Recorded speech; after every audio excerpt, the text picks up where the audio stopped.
Fighting games. A genre that has mass appeal and has for a long time, and it's for a good reason. There's a little bit of something for everybody. Whether you prefer something like a simulation, prefer something that has more arcadey style, where it's super octane and fast-paced, or something that you can just chill, kick back with, and kind of just power through. There's a little bit of something for everybody. And in the late 90s to early 2000s, arcade cabinets were still very much prominent and still a good way to promote your game. Throw them in any mall area, any fucking Chuck E. Cheese, or wherever, and more than likely you were going to have somebody sinking quarters into your game trying to figure out the basic controls. This was also the era where you felt like you could take the arcade feeling home with you. Consoles like the Dreamcast and the PlayStation 1 really gave you that feeling of being at the arcade with the improved controls, with the improved graphics. All the way around, things were looking up for the fighting game community because back in the day, you would be taking a big hit on either quality of gameplay or quality of graphics when you took a fighting game home rather than play it at the arcade. There were so many of these games around. I mean, so many. Believe me when I say it would make your head spin. With standard editions, EX editions, plus editions, whatever editions, there was a lot to go around. However, that also means you have some stinkers in the pile. And today, we're going to be talking about a couple of those stinkers, and those are Contender and Contender 2. Boy oh boy, I cannot wait.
Wow, judging from that intro, doesn't seem like it's gonna be a bad game. Well, I got some news for you. These two games are fucking terrible.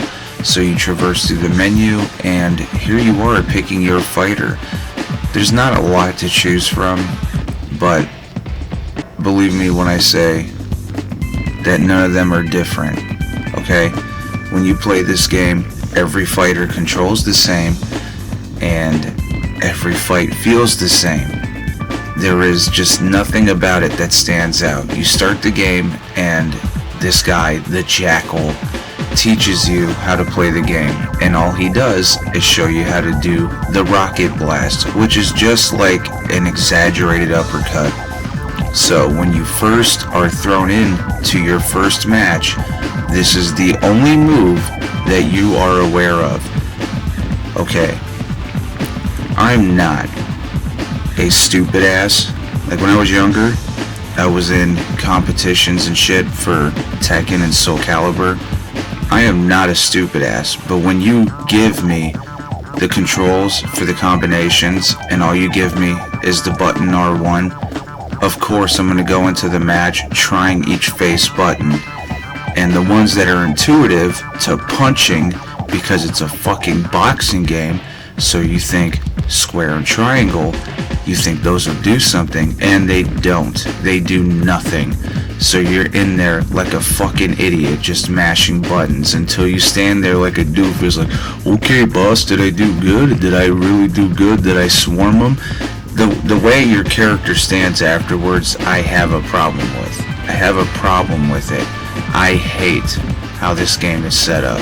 I hate that every match feels the same, because a boxing game would have been really, really, really good, and there's a series that shows us that it could be really good, but not this game.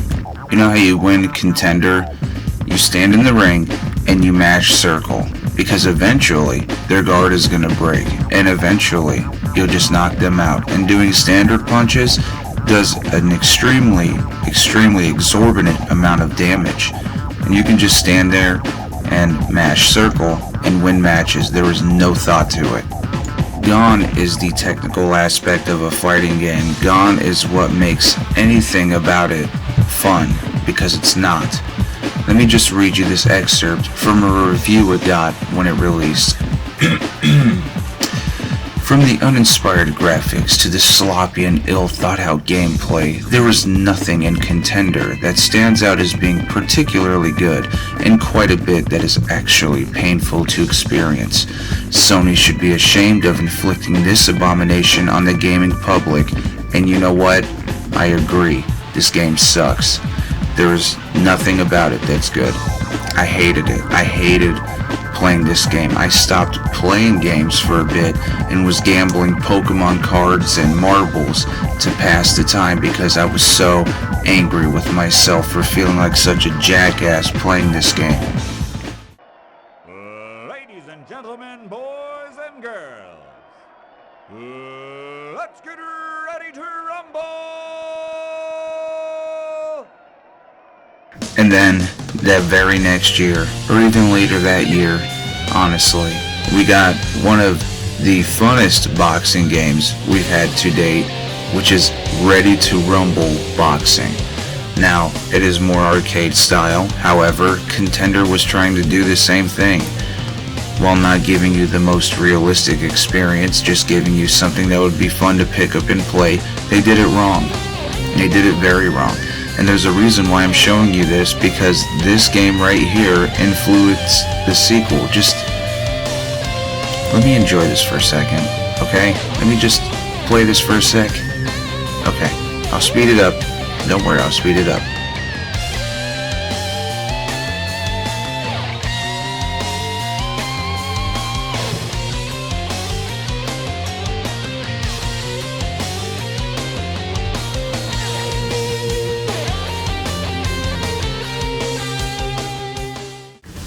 Now you're probably wondering, why did I get the second game if the first one sucked? And that's because I was bamboozled.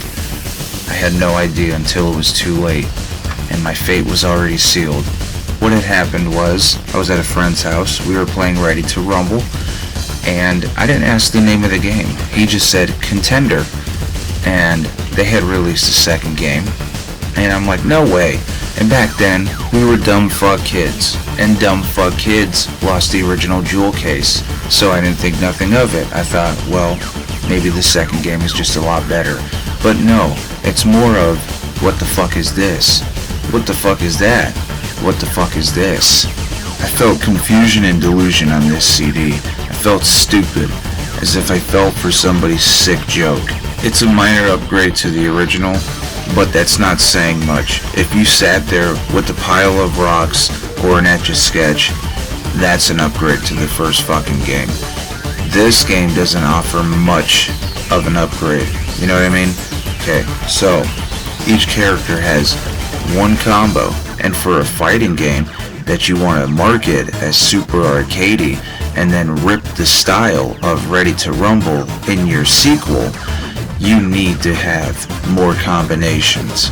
I mean, it's fucking atrocious to sit down and play this game and then map each control like a fucking puzzle. So you're going, okay, well let me tap R1, then triangle, then square and X at the same time, and then go ahead and do a half circle and then, look, unless you're doing a 10-hit combo in Tekken, don't hit me with that shit. This is for a 4-hit combo. Are you fucking kidding me? Don't even bother with the combinations. Just don't even bother, because you're gonna waste your time. Just go in there and high punch. That's all you need to do. Literally, that's it. Do not do any body punches, because the game will tell you in the middle of your match that it's a waste of time. Literally, I think it's because they just didn't know how to program it, so they're like, hey, if they start doing body shots, just have the coach yell to the fighter, oh, go for the head. Look, this game sucks. Both of these games suck. As a matter of fact, when we moved out when I was younger, I left Rascal behind and I left the Contender games behind because I was so sick of playing them. I was so sick of seeing them and all that shit. Nobody wanted them. I tried to give them away.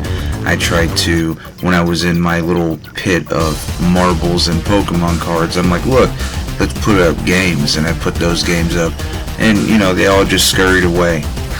So everybody knew that those games suck, so I just left them behind. I fucking hate these games. So now I'm gonna play something good. I want to take my mind off of it.